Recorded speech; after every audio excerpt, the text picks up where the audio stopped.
큰 선물을 받았습니다. 사람들이 하나님께서 보물을 손에 쥐어주시는데 그게 보물인지를 몰라서 그냥 버리는 거예요. 그래서 오늘 저는 주님이 가시관이 지상에서는 고통이지만 내세에서는 가장 큰 영광이 될 것이다. 여러분의 가시관은 가정의 가정, 근무 왼수들 참 벗어버릴 수 없는 가시관이에요.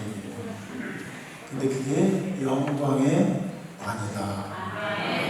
약속에 보장된 미래의 영광이다. 시간이 많이 부족해서 많이 스킵하려지만 좀 틀어보세요 한번. 제가 시작 성서 말씀은 오늘은 창세기로 합니다.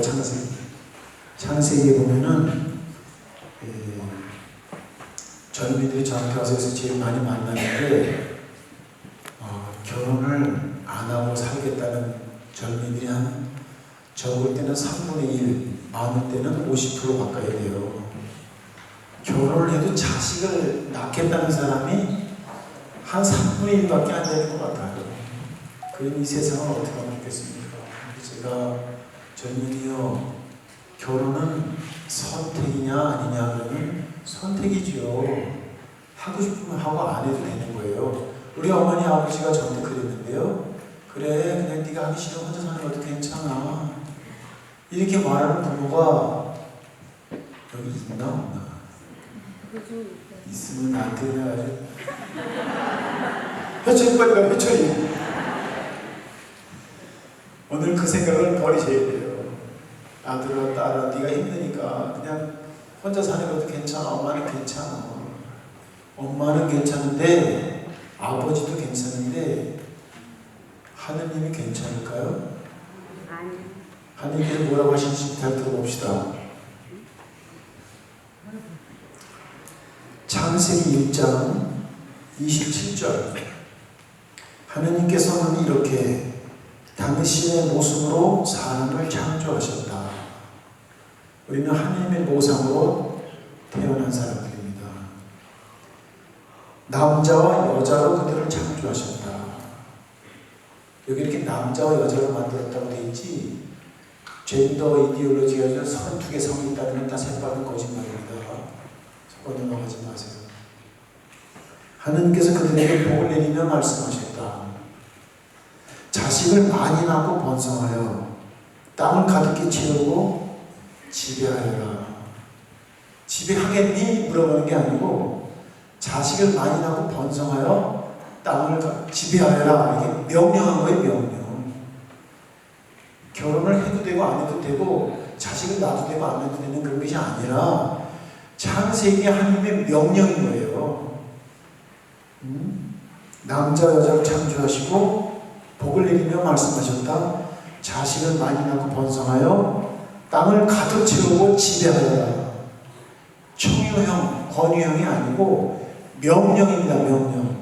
선택할 수 있는 게 아닌 거예요. 뭐 하느님을 안 믿으면 마음대로 살면 되겠지만 믿는 사람은 이 명령을 따라야 되는 겁니다. 그 다음에 18절에 보면은 2장 18절, 사람이 혼자 있는 것이 좋지 않으니, 싱글로 있는 게 좋지 않다고 딱 적혀 있습니다. 그에게 알맞은 협력자를 만들어 주겠다. suitable partner라고 해요. 협력자, 아주 알맞은 파트너. 그분이 바로 여성입니다. 여성. 갈비살을 뽑아가지고 만들었잖아요. 그리고 그러므로 24절, 남자는 아버지와 어머니를 떠나. 요새 왜 젊은이들이 40대 들어 아버지 어머니를 안 떠납니까? 왜 안 떠납니까 도대체? 여기 떠나라고 돼 있어요. 남자는 아버지 어머니를 떠나 아내와 결합하여 둘이 한 몸이 된다. 이게 자연의 이치고 하나님의 뜻이고 모든 섭리인데 이거를 거슬 수 있다는 거예요. 사람이 선택할 수 있다는 거예요. 말이 됩니까? 자연의 이치를 거스르는 사람들의 차지할 몫은 뭐예요? 우리 오진 시부님께서 많이 말씀하시는 이런 격언 있잖아요. 순천자는 존하고 역천자는 망한다. 자기가 지금 젊고 건강해서 나이 들도록 결혼하지도 않고 가정을 떠나려고 떠나지 않고 어머니 아버지한테 같이 살면서 어머니 아버지가 편찮으셔가지고 그분들을 돌보기 위해서 같이 살면 괜찮아요. 그건 효도하는 거지. 근데 40, 50 되도록 자기가 일을 하지 않고 노동을 하지 않고 경제활동을 하지 않으면서 늙으신 노모님을 모시는 게 아니라 그분들한테 의지해서 살아간다면 그건 뭔가 아쉽다. 그래서 어머니 아버지 떠나서 둘이 한 몸을 이루어라니 명령이지 그렇게 해지 않겠니 이렇게 하시는 게 아니에요. 하느님은 우리에게 그렇게 약하게 이렇게 해보지 않을래 이러시는 분이 아니에요. 계명은 지켜야 되는 거예요. 안 지키면 오늘 여호수아에 나와 있잖아요. 너희는 벌을 받게 될 것이다. 망할 것이다. 무서운 말이 써 있는데 그래서 지금은 자기 뜻대로 살아가는 게 괜찮을 것 같지만 머지않아서 그 대가를 치르게 되어야 된다. 그 대가는 불행해지는 거예요. 불쌍해지는 거예요. 그러니 그걸 어떻게 볼 수가 있어? 어머니 아버지가 볼 수가 있고 하느님이 당신의 피조물이 비참해지는 꼴을 바라볼 수가 없잖아요. 그러니까 내 명령을 지켜라. 너는 자손만대가 복되게 될 것이다. 편하게 살기 위해 세상에 태어났습니까 우리가? 이 세상에 편하게 살았던 부자는 지옥불로 갔고 부자 밥상을 떨어진 밥 한 숟갈도 얻어먹으려고 기호했던 나사로는 아브라함 품안에 천상에서 하나님 우편에 앉아 계시다. 이거는 우화 같지만 우화가 아닙니다. 공평하신 하나님께서 세상을 편하게 산 사람들에게는 너는 편하게 살았으니까 지옥불의 고통을 겪게 될 것이다. 너는 세상에서 내 기능을 지키기 위해서 가정을 꾸리고 자녀를 낳고 부모님을 모시고 가지고생을 하고 가시관을 썼으니 너는 내 세에서 가장 영화롭게 아름답게 행복하게 내가 너에게 보상을 주겠다. 똑똑한 사람은 지금 눈물 흘리고 땀을 흘려도 나중에 웃는 사람은 진짜 웃는 거라는 걸 알기 때문에 고진 가운데를 감당하지만 겉똑똑이들이 봐라 나는 이렇게 살아 자유로워 고통도 없어 스트레스 없어 내가 하고 싶은 거 다 하고 살아. 근데 그 사람은 나중에 정말로 불쌍하게 되는 거예요. 그런 분들 중에서 보통 내려오더라고요. 진짜예요. 자기 멋대로 살았거든. 결혼을 10번 이상 할머니가 저한테 와서 그러잖아요. 수사님들 결혼 10번 넘었어요. 내가 자식이 10명이 넘어. 근데 나를 어떤 남편도 어떤 자녀도 나를 안 챙겨줘서 내가 여기서 이렇게 죽습니다. 나는 이렇게 죽는데 나는 벌을 받아 마땅한데 세상 사람들이 나 같은 생각으로 사는데 아직도 있어요. 멋대로 살고 결혼하고 싶으면 하고 헤어지면 헤어지고 5번, 10번, 7번 해도 괜찮다. 나같이 된다. 세상에 좀 알려주시라고 나한테. 돌아가시면서 할머니가 나는 실패한 인생입니다. 하느님을 두려워하지 않고 내 멋대로 살아서 결국 꽃동네까지 와서 이렇게 내 죽음 앞에 어떤 남편도 어떤 자식도 없이 수사님 수행님 기도해서 그나마 위로가 되고 내가 버림받지 않은 그런 구원받은 영혼이 되었지만 그러나 나는 내 인생은 완전히 마이너스 인생입니다. 제 앞에서 돌아가신 할머니가 있어요. 자기 하고 싶은 거 다 했어. 마지막에 꽃동네가. 하느님은 공평하시다. 사람이 혼자 있는 것이 좋지 않으니 그에게 알맞는 협력자를 만들어주겠다. 둘이 한 몸이 된다 그러는데 결혼생활 오래 하신 여러분 50년 이상 하신 분 손 들어보세요. 결혼생활 50년 넘었습니다. 저기 손 드신 어머니 또 여기 할머니라고 그러 죄송합니다.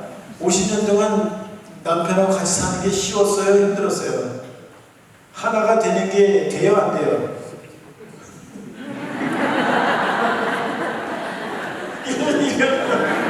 근데 왜 사셨어요 도대체? 그 하느님은 저렇게 경험이 많은 어른께서 50년 이상 사는 결과 이건데 왜 우리 보고 한 몸이 되라고 그러냐 이거지. 하느님 너무 짓궂은 거 아니에요? 왜 불가능한 게임에 도전하라고 그래 시험에 들게 하셔? 그래서 오늘 저는 여러 가지 준비해왔지만 다 그만두고 한 가지 기적만 하려고 해요. 한 가지 기적. 오늘 제 말을 열심히 듣고 이렇게 하나님께 겸손하게 순종하겠습니다. 그러면은 오늘 기적을 체험하게 될 겁니다.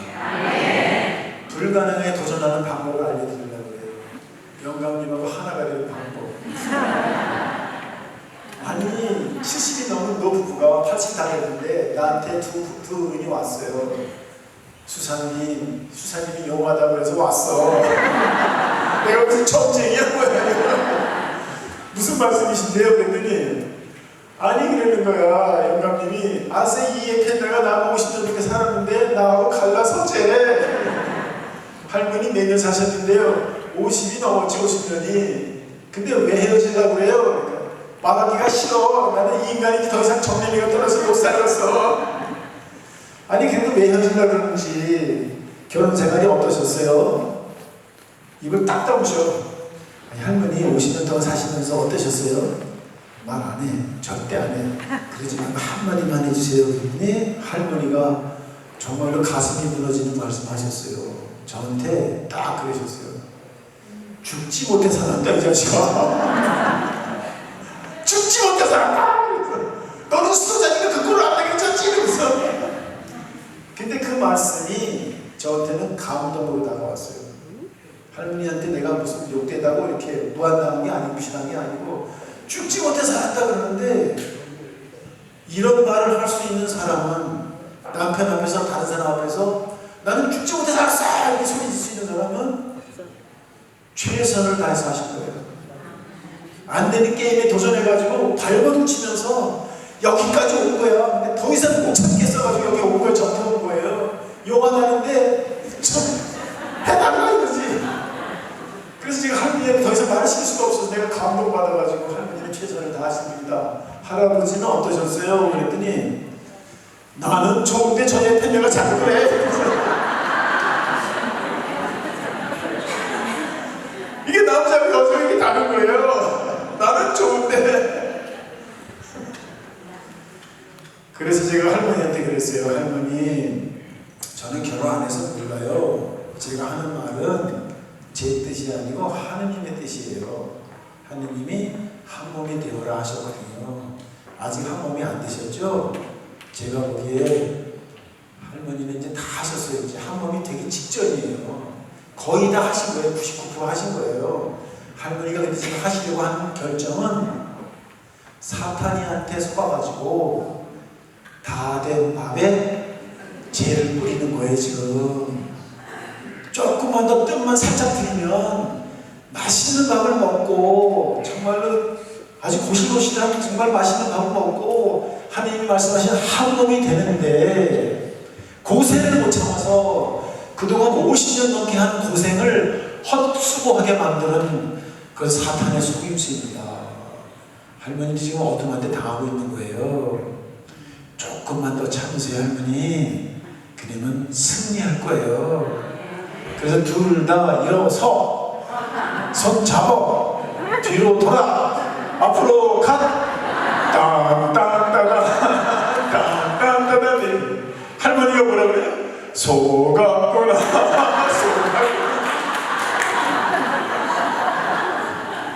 할머니 이혼 안 하셨어요. 정말로 조금 더 사셔가지고 한 몸을 이루고 돌아가셨다. 이게 미안하지만 우리 어머니 아버지 얘기예요.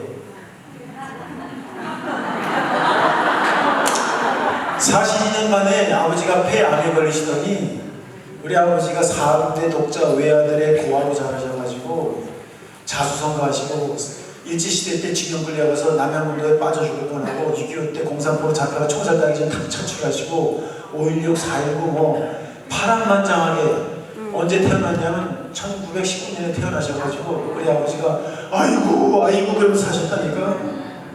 1919년생이 아이고 하고 사는 거예요. 얼마나 불쌍해. 한풀이를 어머니한테 다 했어요. 회사에서 힘든 일서 술 먹고 들어오셔서 약속 없이 들어오셔서 밤을 새워서 괴롭혀. 12시에 들어와서 4시에 나가시는데 그 4시간 동안 잠도 못 자게 하고 어머니는 4시에 또 밥을 해서 바쳐요. 그럼 아버지도 출근하죠. 한숨도 안 자고 엄마 괴롭히다고 잠도 안 자고 그날 또 밤 12시에 들어와요. 약주 잡수셔서 어머니 또 못 자는 거예요. 그런 전쟁을 치르고 사셨는데 아버지가 마음이 약해서 어머니 때리진 않으셨는데 42년 만에 아버지가 제가 없는 줄 알고 무릎을 꿇고 어머니한테 이런 고백하는 걸 저는 우연히 듣게 됐어요. 여보, 내가 이제 암에 걸렸어. 이제 얼마 안 남았어. 죽기 전에 할 말이면 꼭 해야 돼. 남자 자존심이 여기까지 올라온 얘기 고백을 못했어. 당신이 보따리를 쌀 때마다 가슴이 두근두근했어. 근데 그 다음날 보따리를 풀 때마다 안도의 숨을 쉬었어. 너무 고마웠어. 근데 고맙다는 말 하루 여기까지 올라와 쏙쏙 내려갔어. 남자의 자존심이 뭔지 도저히 말할 수가 없었어. 이제 내가 얼마 안 남았으니까 40년 동안 참아왔던 내 고백을 합니다. 여보, 나같이 나쁜 남편을 만나서 당신은 정말로 고생했다. 내가 죽기 전에 고백해야지. 용서해. 미안했다. 내가 제일 잘하는 거는 일생 동안 제일 잘하는 거는 당신을 만난 거예요. 내년에 당신 회갑이지? 나하고 7살 차이라서 난 6년 전에 했잖아. 내년에 당신 회갑은 내가 이 세상에서 제일 잘해줄 거야. 그리고 비겁하게 그냥 가셨지. 어머니 회갑날 우리 오남매가 무릎 꿇고 앉아가지고 6남매 중에 하나는 갔으니까 5남매 남았는데 어머니 잔치 못해드려 죄송합니다 그랬더니 어머니가 이렇게 말했었어요. 아니 아버지 상치인 지 얼마 됐다고 돌아가신 지 얼마 안 돼서 나는 환갑하면 안 돼. 어떻게 하냐? 그런데 말이다. 너희들이 모르지? 너희 아빠가 이 애미 환갑잔치 해줬다. 아버지가 말로 하셨잖아요. 어머니는 그게 너무 행복한 거야. 그때 아버지가 그런 고백을 하고 무릎을 꿇었는데 어머니의 얼굴을 그때 보니까 세상에서 제일 행복한 여행이에요. 42년 동안 당한 스트레스를 다 해결하고 남고 두 분이 하나가 되셨어요. 박수를 쳐야지.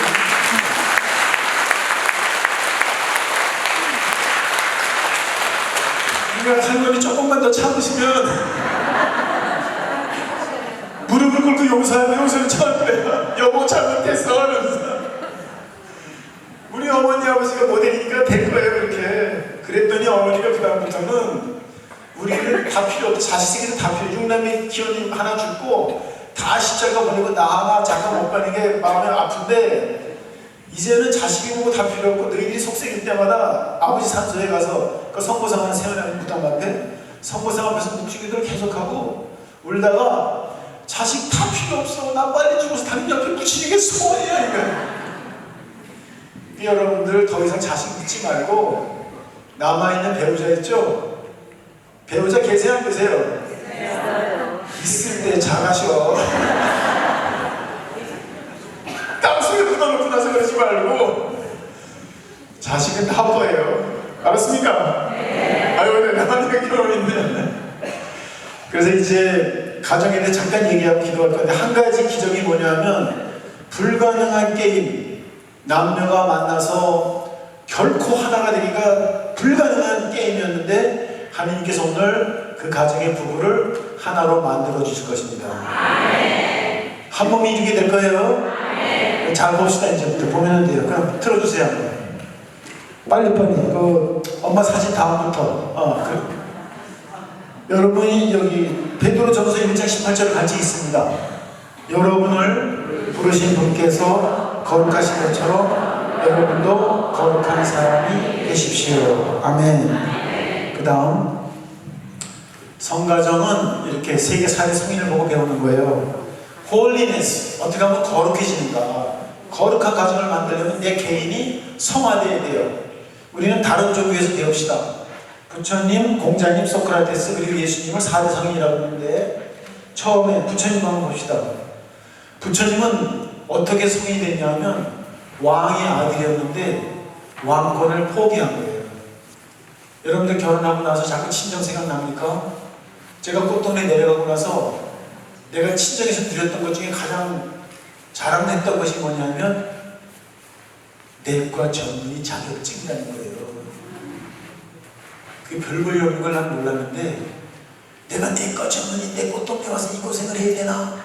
환자를 대소변을 치워주고 밥을 먹이고 목욕을 시키고 시신을 수습하고 땅을 파고 묘지를 파고 보일러도 떼고 내가 이런 일 하려고 꽃동네 왔는데 내가 내 거 전문인데 이런 걸 해야 돼. 내가 뭐 때문에 꽃동네 왔지? 이렇게 해서 내가 누렸던 성모병원에 내 거 가정을 하고 병원장을 하고 교수를 하고 떵떵거리고 살았어. 내가 여기 와서 겨우 요따위 일을 하고 있어 지금? 나의 포기가 안 되는 거예요. 부처님은 왕의 자리를 포기하셨어요. 그래서 제가 내가 앞으로 꽃동에 살아남으려면은 나는 내과 전문의가 아닌 것처럼 살아야 되겠구나. 그래서 그때부터 제가 내과 전문의란 간판을 다 포기하고 의사가 아닌 것처럼 자기 포기를 하고 나 부처님한테 배운 거예요. 그리고 살아남았어요. 나 전문인데 왜 나보고 청소시켜? 왜 나보고 보일러 떼라고 그래? 왜 나보고 묘집하라고 그래? 나 갈 거야. 그랬으면 난 꽃동네 수도자가 못됐을 거예요. 다 했어 그거. 시신이 막 먹물 나오고 똥물 나오고 이런 거 다 닦아내고 시신 내가 염을 시신을 300불 염했어요.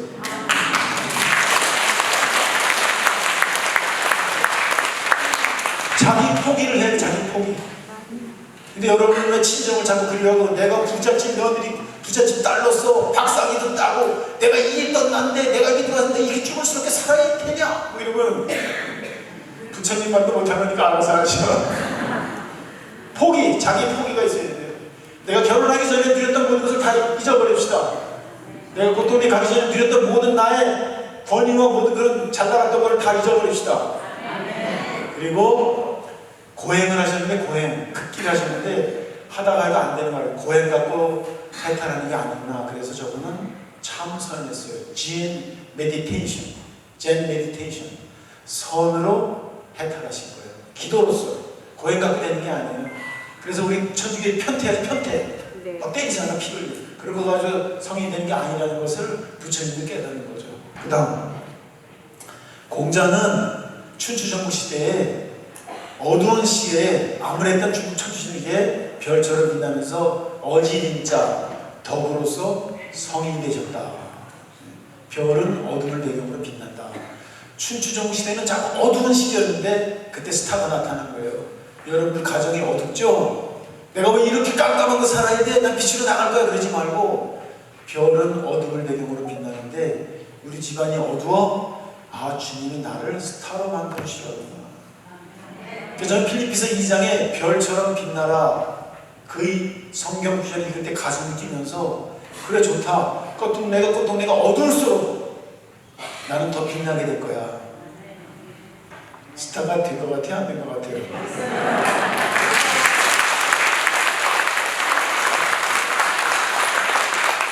그리고 그 다음 소크라테스로 갑시다. 소크라테스는 천주교 신자가 아니었지만 예수님보다 먼저 태어나신 분이지만 저분이 왜 성인이 됐냐 하면 저분은 외모가 아주 못생겼어요. 남들 중에 저렇게 추하게 생긴 사람이 없어요. 보세요. 키도 짤딱만 했대. 이마가 작고 눈이 툭 들어가고 얼마나 못생겼어요. 그래서 놀림 남방 그랬는데 저분은 자기 외모는 자기가 만든 게 아니기 때문에 성형수술할 마음이 없었어요. 난 12시간 안 갖는다. 나는 외모는 못생겼지만 내 머리가 명석하니 내가 명상을 통해서 철학을 하겠다. 그래서 깨달은 유명한 말씀이 Know thyself. 너 자신을 알아라. 그래서 저분이 위대한 철학자가 되는 건 별게 아니에요. 그분이 이렇게 말했어요. 다른 모든 철학자들하고 나하고 똑같이 못생기고 부족한데 차이점이 딱 하나다. 그들은 자기들이 모른다는 걸 모르고 있고 나는 내가 모른다는 걸 알고 있다. 알았습니까?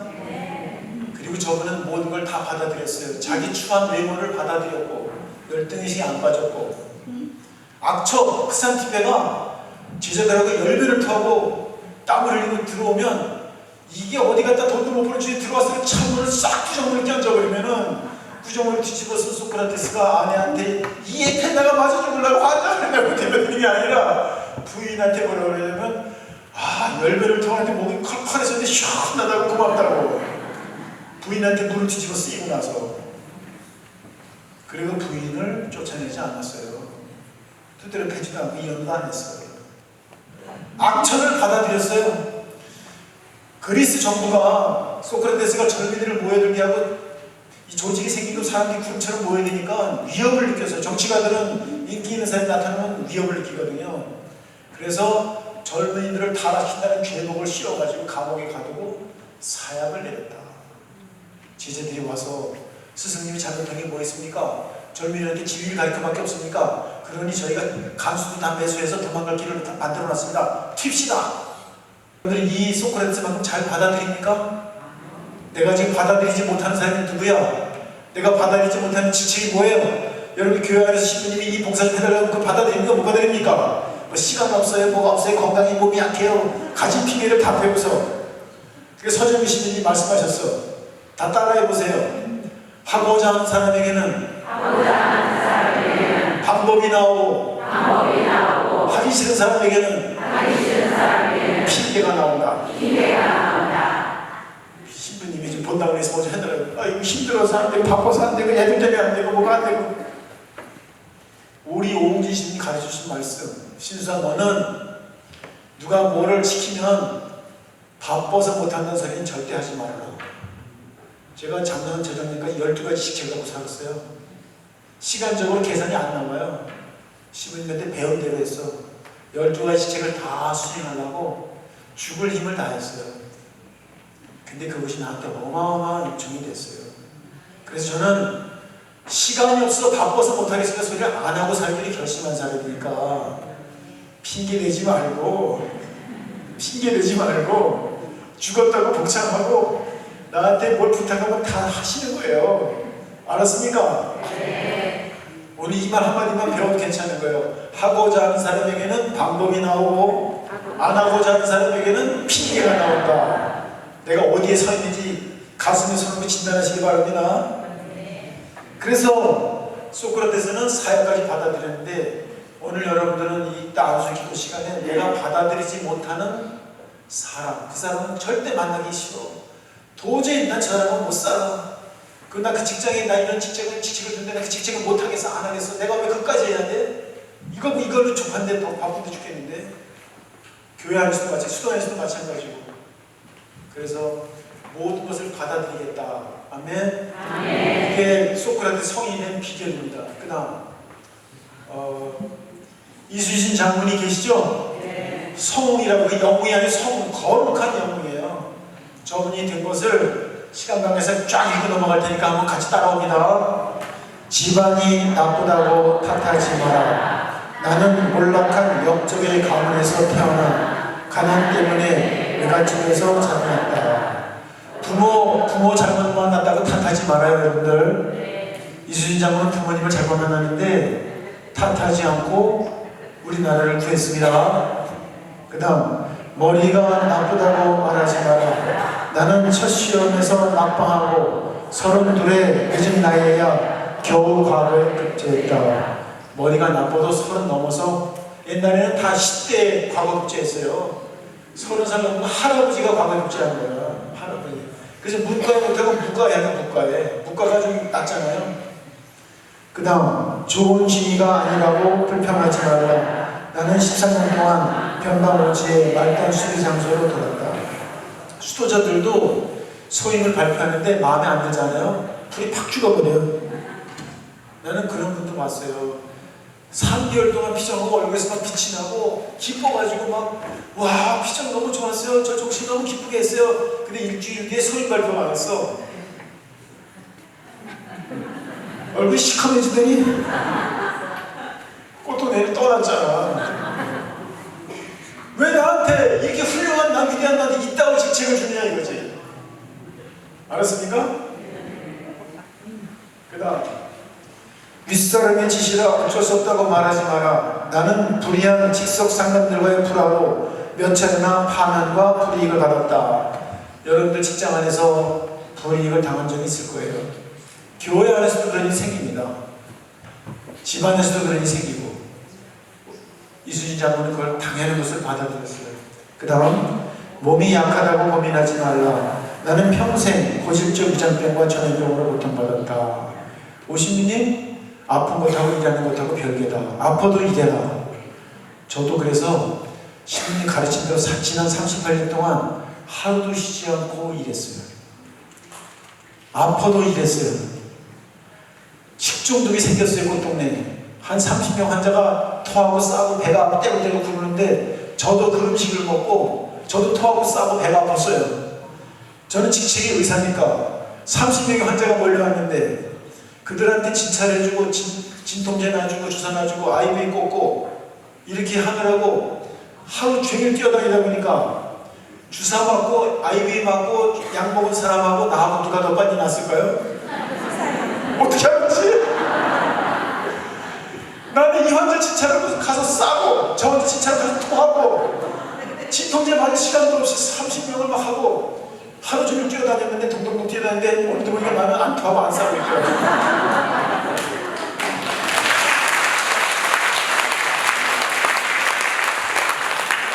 이 정신력과 사명감, 내 몸이 아파도 하더라고요. 근데 그 사람이 더 빨리 낫더라고요. 이건 제가 진심으로 체험한 거예요. 그러니까 아프다고 핑계대지 말라. 그 다음, 기회가 주어지지 않는다고 불평하지 마라. 나는 적군의 침입으로 나라가 위태로워진 후 47에 제독이 되었다. 옛날에 47이면 환갑진갑 다 지난 거예요. 다 늙어 빠져가지고 최고 직책이 됐는데 그때 나라가 위태로워지니까 가서 한번 해봐. 너무 믿고 시기투투하다고 너무 훌륭하고 잘하니까 벽방으로만 돌리다가 위기에 처하니까 갔다가 밀어넣었어요. 사지에 가서 죽어버려라 이렇게 하고. 그 다음, 조직에 지원이 없다고 실망하지 마라. 나는 스스로 논밭을 갈아 금자곤을 만들었고 23번 싸워서 23번 이겼다. 저는 이 대목을 읽으면은 눈물이 나요. 아니 제독으로 만들어 놓고 해군을 일본 놈을 무찌르려고 등을 떠밀어서 사지를 몰아놓고 군자금도 안 주고 있는 돈도 뺏어가고 있는 병사도 뺏어가고 나라를 지키려고 그러면서 아무것도 안 도와주는데 저 같으면 불평불만하고 저런 상관을 믿고 내가 도망가야겠다 그럴 텐데 이 바보 같은 이수진 장군은 돈을 안 주는구나. 그럼 우리 병사들은 농사를 짓자. 논밭을 갈아가지고 쌀을 팔고 벼를 팔아가지고 군자본을 만들어서 거북선을 만들어서 맨손으로 나라를 지켰습니다. 빨리 박수 치세요.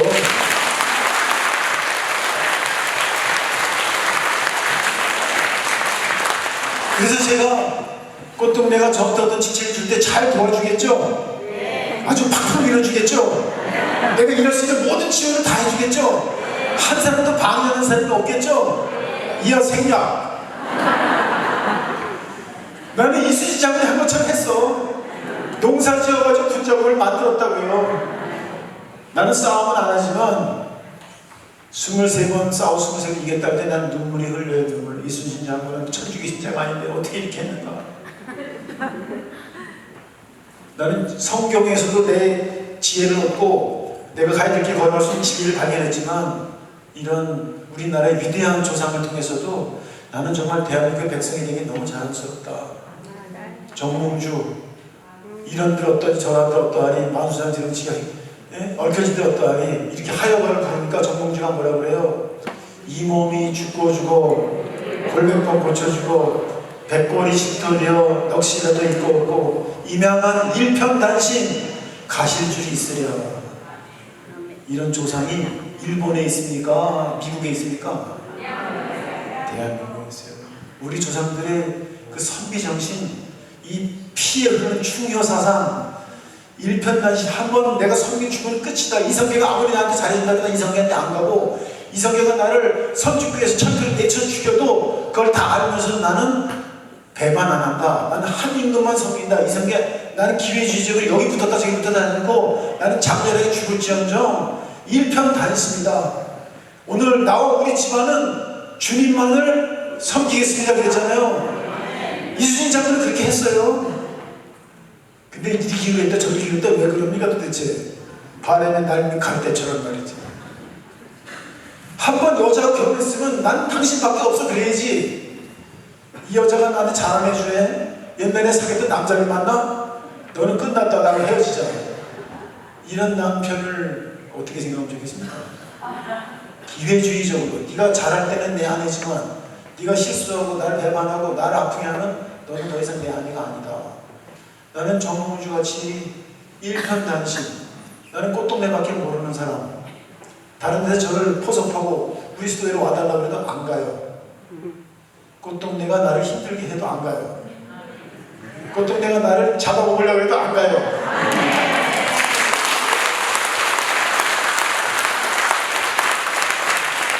한 번 적을 줬으면 끝이지 무슨 다른 데 적실 시간이 어디 있어 그래. 그런 여유가 어디 있습니까?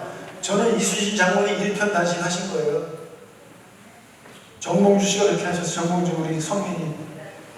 자, 그 다음에 봅시다. 윗사람이 알아주지 않는다고 불만을 갖지 마라. 나는 끊임없이 임금의 오해와 의심으로 모든 공을 빼앗긴 채 옥살이를 해야겠다. 자기를 감옥에 가둔 임금을 구하기 위해서 목숨을 바쳐 각오로 전쟁터에 나갑니다. 나를 감옥에 가둔 주군을 위해서 목숨을 바치는 거예요. 그 다음, 자본이 없다고 절망하지 마라. 나는 빈손으로 전쟁터에서 12척의 낡은 배로 130척의 적을 막았다. 12척으로 133척을 막았다. 하느님께서는 불가능이 없으시다. 하고자 하는 사람에게는 방법이 나온다. 여러분들 지금 133척 갖고 싸우고 있습니까?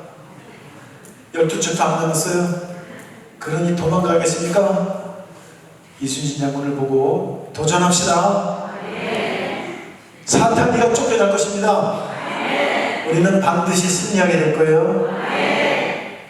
옳지 못한 방법으로 가족을 사랑한다고 말하지 마라. 나는 22살 아들을 큰 적 한 나라에 잃었고 또 다른 아이들과 함께 전쟁터로 나갔다. 22살의 아들이 일본군한테 죽었는데 아버지는 울고불고 나를 친 게 아니라 둘째야, 너 형이 죽었다. 너도 같이 가서 또 죽자. 어느 아버지가 그런 아버지가 있습니까? 피도 눈물도 없나? 그걸 어떻게 이해할 수 있습니까? 이순신 장군도 사람입니까? 아니 그 아들을, 생때 같은 아들을 적군의 화살에 창에 맞아 죽었으면 이제 고마한 그러는 게 아버지의 마음인데, 동생아 형처럼 가서 죽자를 데리고 나오는 아버지의 마음. 무엇 때문에? 나라를 지키고 백성을 구하고 나를 감옥에 보낸 임금을 보호하기 위해서 그렇게 한 거예요. 이순신 장군을 보고 배웁시다. 자식을 다 꽃동네로 보내세요. 안 보내기만 하면 그래. 나하고 같이 죽게. 마지막 죽음이 두렵다고 말하지 마라. 나는 적들이 물러가는 마지막 전투에서 스스로 죽음을 택했다. 다 이겼어요. 퇴각하는데 저놈들 지금에서 돌려보내면 다시 들어올 거니까 아주 뿌리를 뽑아야 된다 그러고 쫓아가다가 화살에 맞아서 돌아가셨잖아요. 정말로 용맹한 국가를 위해서 목숨을 바친. 그래서 전 세계에서 이순신 장군을 추앙합니다. 일본 사람들이 이순신 장군을 명장이라고 존경합니다. 자기 나라를 망하게 했는데 그들이 위대한 사람을 알아보는 거예요. 그럼 우리는 천주교 신자도 아닌 분이 그렇게 했다 그러면 우리는 어떻게 해야 되겠습니까? 적어도 이순신 장군보다 조금 더 잘해야 되겠죠? 알았습니까, 김병심 수녀님? 그까지 가시가 때문에 눈물 지치는 이유 말이에요.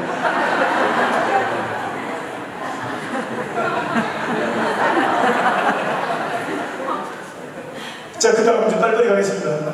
그리스도인의 거룩해지는 길은 지금까지는 소크라테스, 그 다음에 공자, 그 다음에 석가모니, 이분들이 어떻게 됐는지, 그리스찬들은 어떻게 거룩해지는가, 여기 6가지 방법이 나와 있어요.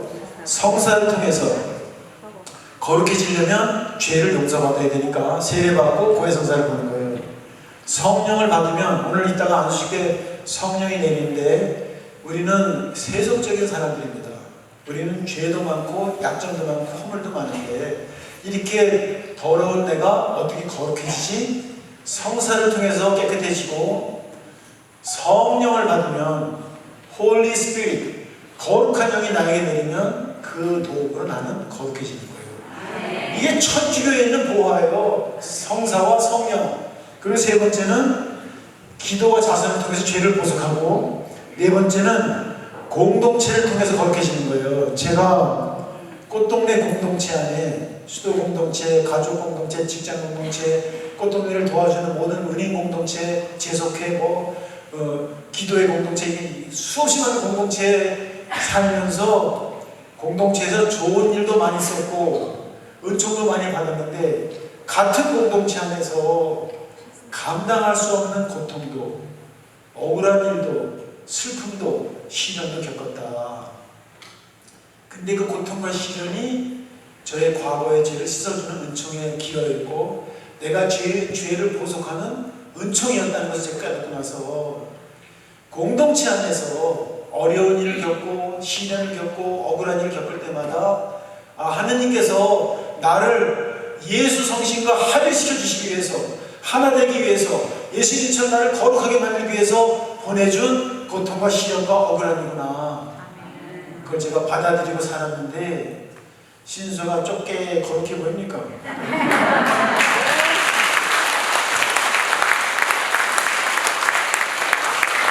내가 보기에는 이 집에서 가정 안에서 제가 이럴 때 이렇게 말해야 돼. 이 집구석 안에서 가진 고통을 겪고 가진 분란을 겪고 자식들한테 당하고 배우자한테 당하고 부모님한테 당하고 이런 환란 저런 병고 저런 위기 경제적인 파탄 이거를 해결하기 위해서 그냥 죽을 똥 살 똥 안간힘 쓰고 버텨온 여러분들을 제가 이렇게 여기서 보니까 아주 거룩해 보여요.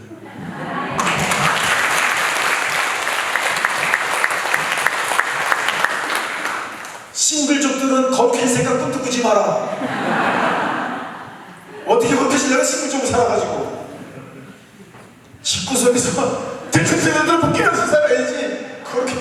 그래서 거룩해지는 방법 중에 결혼하는 게 거룩하면 진길이에요. 진길.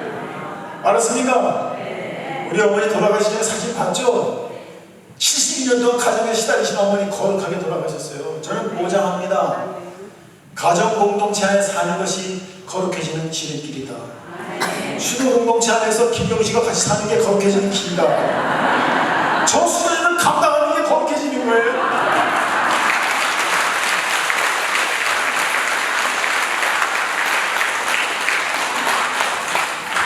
이 모든 걸 합쳐서 십자가의 다른 이름이 홀리 크로스라고 해요. 성십자가. 여러분들 십자가를 몇 개씩 지고 갑니까? 십자가가 하나 없습니다 그런 사람은 아까 말했어요. 걱정과 근심이 없는 사람은 가장 걱정스러운 사람이듯이 내가 지고 가는 십자가가 하나도 없는 사람이 이 자리에 계시다면 그 사람은 불쌍한 사람입니다. 십자가를 저보고 3개 이상은 져야지. 내 십자가, 남편 십자가, 자식의 십자가. 그거 말고 삼위일체잖아요. 거룩해지는 거야. 자식이 왼수인데 그 왼수가 나를 구해주는 은총의 선물이라는 걸 아셔야 돼요. 자식한테 들들들들 복귀되는 죄를 안 졌는데 이것들 다 내고 내놓고 나서 혼자 허전해지니까 옆집 남자 기웃거리고 죄를 짓더라고요. 못된 시어머니께서 고생을 잘잘잘 할 때는 죄를 안 졌는데 시어머니 돌아가시고 나서 이제 스트레스 안 받고 그때부터 나쁜 짓 하더라고. 알았습니까? 네. 십자가를 지시면 거룩해지는 거예요. 자, 그 다음 가정의 본질 같이 읽어요. 혼인과 가정은 부부의 선행과 자녀의 출산 교육을 목적으로 한다. 가정은 공권력이 인정하는 어떤 제도보다도 우선하는 결혼적 기준이다. 이 말은 무슨 말이냐면 이 세상에서 제일 가치 있는 게 뭐냐 한 가지만 얘기하라 그러면 여러분들이 이의가 없이 말할 거예요. 그것은 내 생명입니다. 생명보다 귀한 게 있어요? 억만금하고 바꿀 거예요? 대통령하고 바꿀 거예요? 못 바꾸잖아. 가장 귀한 생명을 어디서 만들어줬습니까? 가정에서. 그러므로 이 지구상에 존재하는 어떤 제도와 규범과 조직 중에서 가장 위대한 가치는 가정의 가정입니다. 다이아몬드보다 더 귀한 거예요. 진주보다 더 아름다운 거예요. 가정이. 근데 이 젊은 것들이 그걸 몰라가지고 결혼을 안 해. 가정을 안 하는 게 아름다운 줄 알아. 그 귀한 보물을 손에 쥐어주려는데 안 주겠다는 거예요. 보물을 안 가져가겠다는 거예요. 그래서 저는 오늘 선포합니다. 가정이야말로 우리가 일생 동안 누릴 수 있는 가장 위대한 가치, 가장 소중한 가치, 가장 아름다운 우리를 구원으로 이끄는 그런 위대한 선물이다. 찬성하시는 박수 치세요.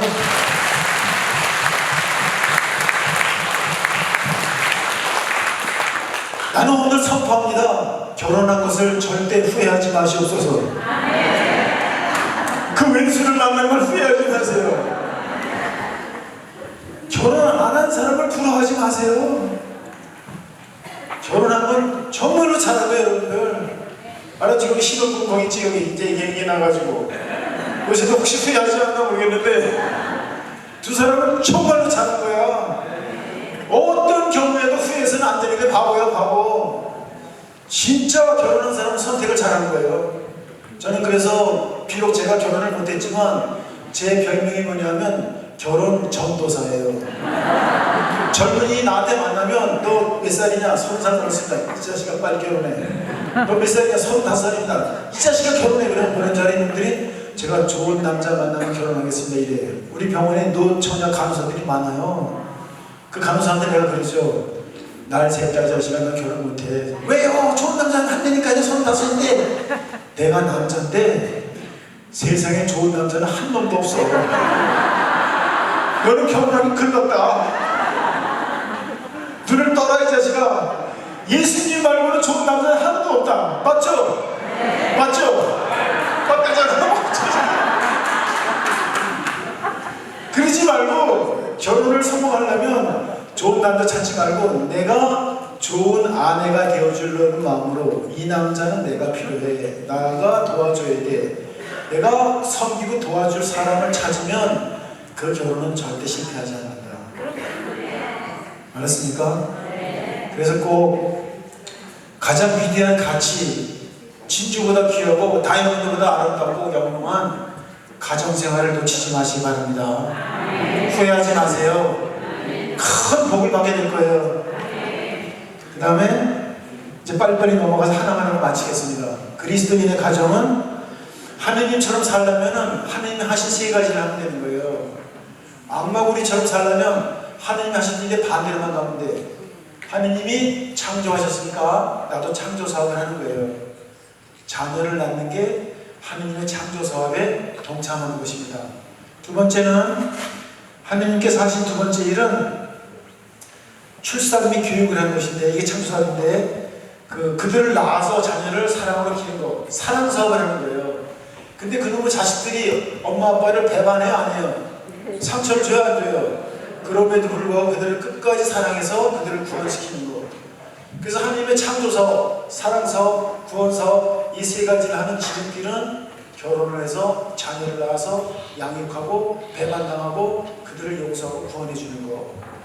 하나님이 하셨던 일을 가정 안에서 다 할 수가 있습니다. 아멘. 그 다음에 가정의 소명과 사랑. 1번 가정은 생명의 첫 출발지다. 기도의 첫 출발, 교육의 첫 출발이다. 이웃사랑의 첫 출발이다. 복음화의 첫 출발이다.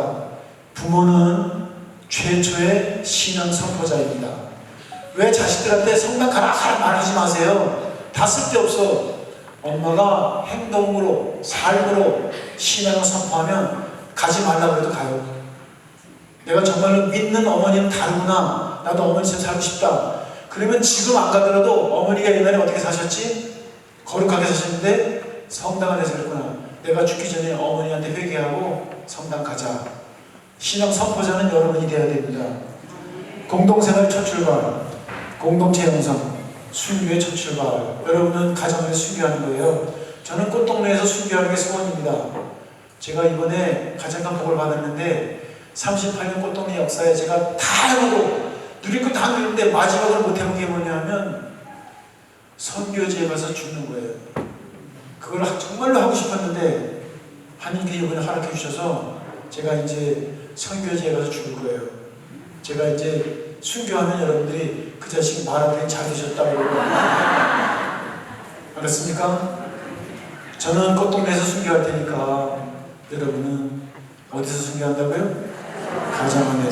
가정 안에 순교하시면 여러분들이 이렇게 큰 꽃동네가 아니어도 조그마한 꽃동네를 하시는 거예요. 우리 집에서 제일 보잘것 사람이 누군가 술만 마시고 나쁜 짓 하고 성당도 안 다니는 내 남편이구나.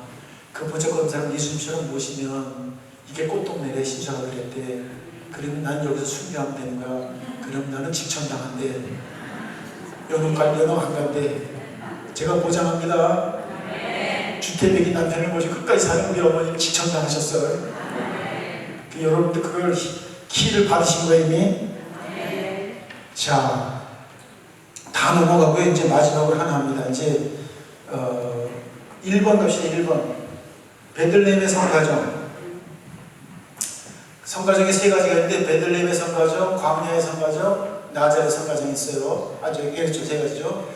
베들레헴의 성가정은 뭐냐면 한마디로 베들레헴에 아기 예수가 태어날 때 아무것도 없었어요.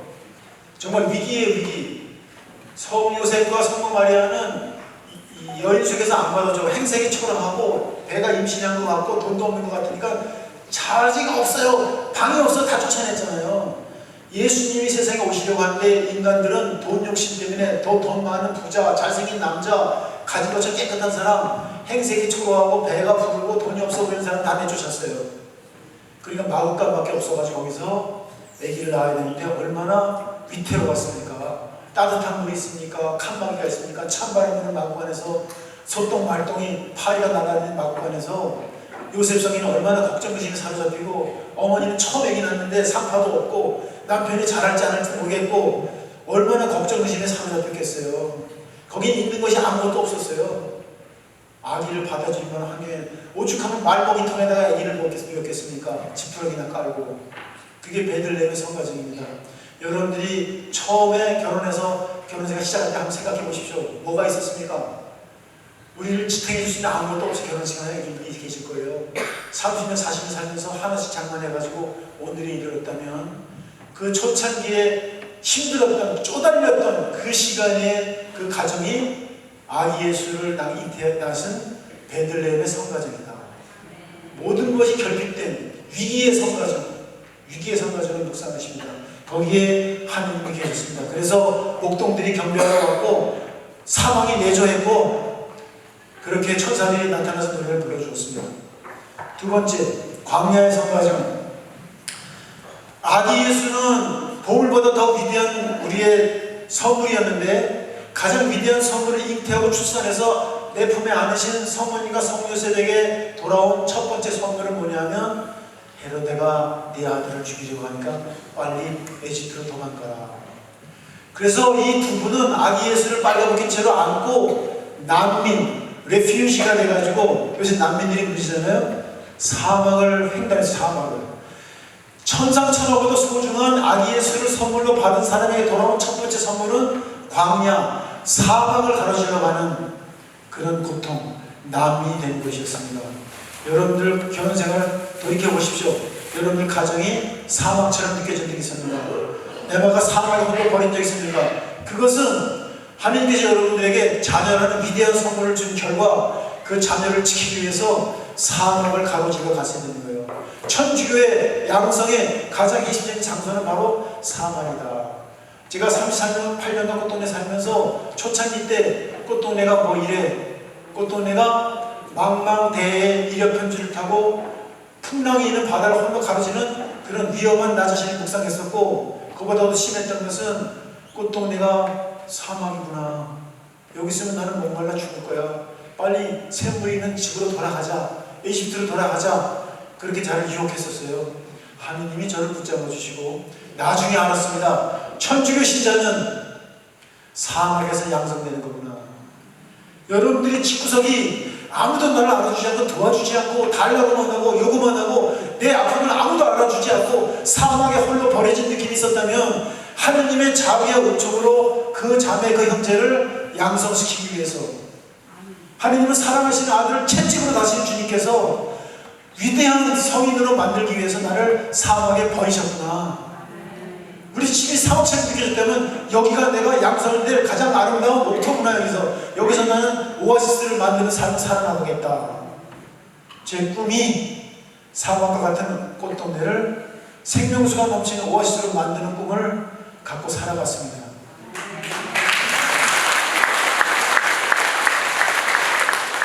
이제 샘물이 한 방울씩 조금 나와. 한 방울씩. 우리 수녀님과 우리 후배들이 샘물이 컬컬컬 쏟아지게 많은 사람들이 여기 있습니다.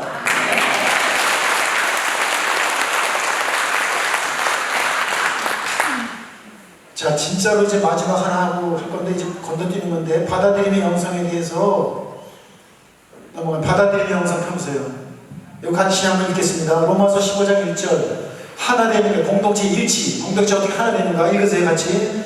믿음이 강한 우리는 믿음이 나약한 이들의 약점을 그대로 받아줘야 하고 자기 좋을 대로 해서는 안 됩니다. 그리스도께서 여러분을 기꺼이 받아들이신 것처럼 여러분도 하느님의 영광을 위하여 서로 기꺼이 받아들이십시오. 욥기 2장 1절. 우리가 하느님에게서 좋은 것을 받는다면 나쁜 것도 받아들여야 하지 않겠어요? 이게 존 폴 세컨 요한 보르시제 교황님의 Total Acceptance, 전적인 받아들임의 영성입니다. 여러분들 가정에서 일어나는 좋은 일도 받아들이시고 불행한 일도 받아들이시고 병고도 받아들이시고 말도 안 되는 억울한 일도 받아들이시면 욥성인처럼 축복을 나중에 몇 배로 받게 될 것이고, 여기 나와 있는 것처럼 가정이 일치가 될 것입니다. 우리 어머니는 6남매 낳고 할아버지 할머니 모시고 삼촌까지 돌보고 혼자서 10여 명의 가족을 모시고 살면서 어머니는 아무한테도 의지할 데가 없었어요. 아버지한테 맨날 혼나셨어요. 근데 아버지를 받아들였어요. 나같이 무례한 아들의 생태를 받아들이셨어요. 강아지가 밥을 줘도 가까이 어머니를 물어봐. 강아지 새끼가. 어머니는 강아지한테도 물리셨어요. 그걸 다 받아들이셨어요. 그래서 어떻게 됐냐면 우리 가정이 하나가 됐어요. 오늘 여러분들은 받아들이겠습니까? 못 받아들이겠습니까? 여러분들은 하나 되는 기적을 하게 될 거예요. 하나 되는 기적을 하게 될 거예요. 그래서 마지막으로 제가 10여 년 전에 인도에 가서 하느님으로부터 영을 받아서 쓴 명상록이 있는데 그걸 읽고 마치기도 하고 마치겠습니다. 거기에 시가 하나 있어요. 쭉 넘어갑니다. 그 다음 하나됨의 기적이라는 시예요. 하나됨의 기적 있죠? 하나됨의 기적의 맨 밑에 보면은 요한복음 17장 존 세븐틴이 예수님이 세상을 떠나시기 전에 하느님 앞에 기도하는 게 제자들 앞에 모아놓고 아버지 이들이 아버지와 제가 하나인 것처럼 이들도 하나 되게 하십시오. 이 명제를 보십시오. 예수님이 세상에 떠나기 전날인데 뭐를 제일 걱정하셨냐면 내가 떠나고 나면 12사도가 맨날 누가 누구냐고 싸우고 분열되고 맨날 콩가루 집안이 될 텐데 그걸 제일 걱정해서 아버지와 제가 하나인 것처럼 이들도 하나 되게 해달라는 게 마지막 유언적인 기도를 바친 거예요. 그게 요한복음 17장 11절입니다. 저는 아버지께 갑니다. 거룩하신 아버지 이들도 우리처럼 하나가 되게 해주시오. 그러면서 그 다음에 제 묵상록을 같이 읽겠습니다. 그 다음 천천히 읽을 거예요. 천천히. 우리가 하나가 되기는 힘들어도 우리는 함께 살 수 있습니다. 우리가 함께 살기는 힘들어도 우리는 함께 가족을 돌볼 수 있습니다. 우리가 가족을 돌보기 힘들어도 우리는 함께 기도할 수 있습니다. 우리가 기도하기가 힘들어도 우리는 모든 어려움을 주님께 맡길 수 있습니다. 우리는 주님께 의탁하기에 기도할 수 있고 기도하기에 가족을 돌볼 수 있고 가족을 돌보기에 함께 살 수 있고 함께 살기에 하나가 되는 기적을 이미 이룬 것입니다. 이것이 우리가 바라는 하나됨입니다. 잘 깊이 묵상하시면서 다음 구절 읽습니다. 문제가 해결되지 않아도 상처가 아물지 않아도 용서의 기적이 일어나지 않아도 그래도 함께 살아가는 것 이것이 위대한 사랑 진정한 일치입니다. 이들도 하나가 되게 하소서. 마지막 소절을 다시 한번 하겠습니다. 문제가 해결되지 않아도 상처가 아물지 않아도 용서의 기적이 일어나지 않아도 그래도 함께 살아가는 것, 이것이 위대한 사랑, 진정한 인치입니다. 이들도 하나가 되게 하소서. 성부와 성자와 성령의 이름으로. 하느님 아버지 감사합니다. 오늘 이 자리에 참석한 가정을 지키기 위해서, 사랑하기 위해서 몸부림치며 기도하며 울며 불며 살아온 당신의 자랑스러운 아들, 딸들이 이곳에 계십니다. 사람들은 그들을 알아보지 못합니다. 그들이 어떤 지경에 처했었는지, 어떤 고통에 짓눌렸는지, 어떤 찢겨지는 마음의 아픔을 겪었었는지를, 어떻게 눈물 속에 살아가는지를 내 남편도 내 아내도 내 자식들도 그걸 모릅니다. 그러나 저는 믿습니다. 주님만은 제 마음을 아십니다. 나는 다 알고 있다. 내가 어떤 일을 겪었는지 나는 다 기억하고 있다. 그런 주님을 의지합니다. 저보다 먼저 그런 고통과 시련과 눈물과 죽음까지 겪으신 예수 성신께서 지금 내가 겪고 있는 위기와 아픔과 죽음을 모든 것을 알고 계신다는 사실을 저는 이제 믿습니다. 그 알아주심에 저는 위로를 받습니다. 그 알아주심에 저는 용기를 다시 내겠습니다. 그 알아주심에 저는 신앙을 갖고 앞으로 남은 가정생활의 여정을 묵묵히 주님과 함께 걸어가겠습니다. 저는 불가능한 하나를 이루는 길을 오늘 찾았습니다. 저는 더 이상 도망치지 않고 예수님과 함께, 하나님과 함께 성령님과 일치하는 삶을 살겠습니다. 그리고 저는 이제 자녀에 대한 희망을 버리지 않겠습니다. 제 배우자에 대한 희망을 절대 놓지 않겠습니다. 저의 부모님에 대한 희망을 없애버리지 않겠습니다. 저는 끝까지 희망하며 끝까지 용서하며 끝까지 사랑하는, 그래서 아버지의 뜻이, 우리 가정이 구원받는 뜻이 완성될 때까지 저는 협력자로서 주님과 함께 걸어가겠습니다. 저를 도와주소서. 예수, 마리아, 요셉, 저희 가정을 구해주소서. 아멘. 영광이 성부와 성자와 성령께, 성부와 성자와 성령의 이름으로